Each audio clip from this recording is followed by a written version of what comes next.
हाय नमस्कार. तर आज इकडे येऊन बसली सावलीला. लयच गरम व्हायला लागले. उन्हाळा चालू झाला. चिखल झाला. म्हणलं 1:30 वाजली. म्हणलं चिखल काय 12-12:30 वाजता झाला. जेवणही केलं, कपडेही धुतली. म्हणलं चला आता जरा सावलीला बसावा. चला म्हणलं आता सावलीला बसावा, कारण लयच गरम व्हायला लागलं. थोडं अंग पण टाकावं म्हणलं. इथं चांगली जागा आहे का, पाला पडलाय झाडाचा. आता नव्हती फुटली नव्हती. दिसतेत का तुम्हाला? फुलं पण आल्यात त्याला. तुरा तुरा याला लिंबाला तुरा आला.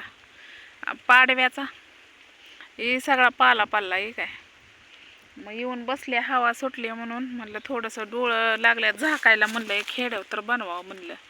काल माझ्या मामीचा फोन आला. मामीनं फोन केला. म्हणली झोता बानूला बरं आहे का? तर म्हणलं हो बरं आहे, ठीक आहे आता पहिल्यापेक्षा.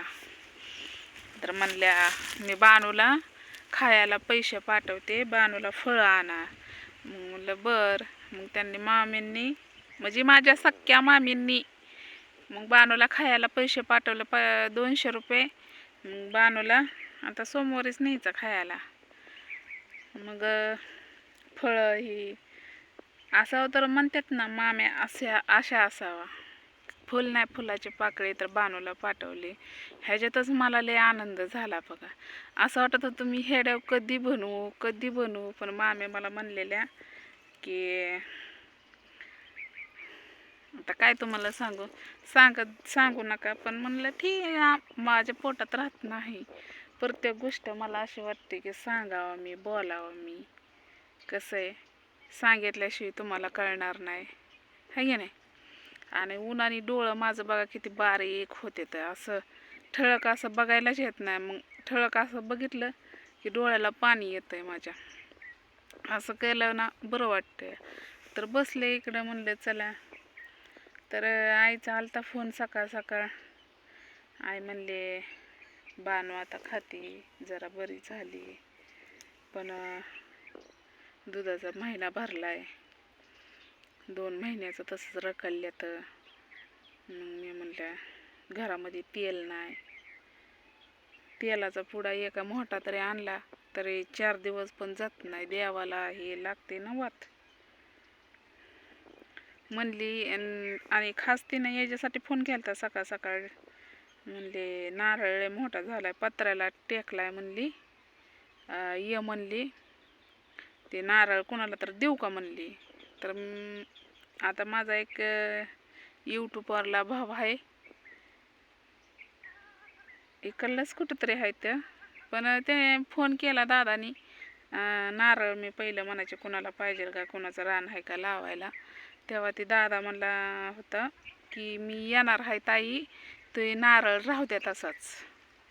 मला वाटलं होतं ताईच आहेत काय की, म्हणून मी ताई म्हणायची, ताई म्हणूनच बोलत होते. मग त्या दादांनी माझा नंबर घेतला, मला फोन केला. मग मला म्हणले की अगं ताई नाही, मी आहे दादा. मी म्हणलं होय का, नारळ राहू दे, मी आलो ना तर मी घेऊन जातो. आता दादा ती नारळ पत्र्याला टेकला या, पत्र्यातनं वर जायचा. पत्र्यातनं एक तर पत्र तर कुचकच आहे तर म्हणा, पण पत्र्यातनं वर गेला किंवा अशी पानं नाही गेला तर अशी पानं दुमटलेली. मग ती नारळ परत वाढायचा नाही. मग आता ती नारळ गावात भरपूर अशी रानं आहे. ती आपली मराठीसोबत जास्त म्हणजे आळूप आहे, म्हणजे नाही का, संबंध जास्त आहेत. मग त्यामुळं मग आई मला म्हणली देऊन टाकू का. तर मी म्हणलं थांब जरा, म्हणलं हेड्याव बनवते म्हणलं. त्या दादांनी ऐकलं तर ऐकला. म्हणलं हेड्यावमध्ये मी सांगते. तर दादा नारळ तुम्हाला न्यायचा नसेल तर तसं सांगा, आणि न्यायचा असेल तरी पण सांगा, कारण तो नारळ आता पाक उच गेलाय आणि त्या पत्र्यातनं काय वरी निघणार नाही, त्याला काय कातर नाही असं वरी निघाय. ती अशी पानं दुमटली ना तर परत त्याचा उपयोगच नाही नारळाचा. आता तुमच्या नावाचा म्हणून नारळ ठेवला होता, काय तुम्ही काय येईनात आणि मला पण सवड नाही. तर नारळ न्यायचा असेल तर सांगा, तसं फोन करा. माझा नंबर आहेच तुमच्याकडं. आणि नसेल न्यायचं तरी बी सांगा, तसं काय नाही. पण न्यायचं असेल तरी सांगा, म्हणजे ते कसं जरा डब्यात लावावं लागन, बाहेर ठेवावं लागन. तर बाहेर ठेवलं तर ती चिटकणारच आहे.